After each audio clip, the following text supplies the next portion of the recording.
Rosa Ramos, de la comunidad del Cóndor. Bueno, yo estoy siempre trabajando con el medio ambiente, siempre estoy limpiando a donde yo me encuentro.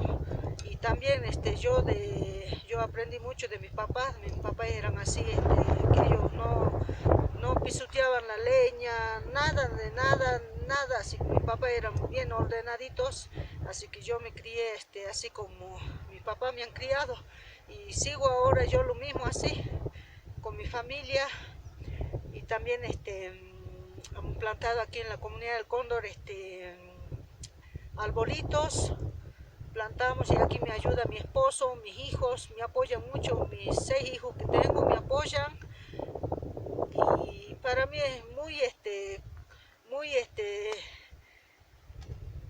hace falta mucho más charlas para la comunidad, para que puedan no tirar la basura, que tiren la basura donde corresponde.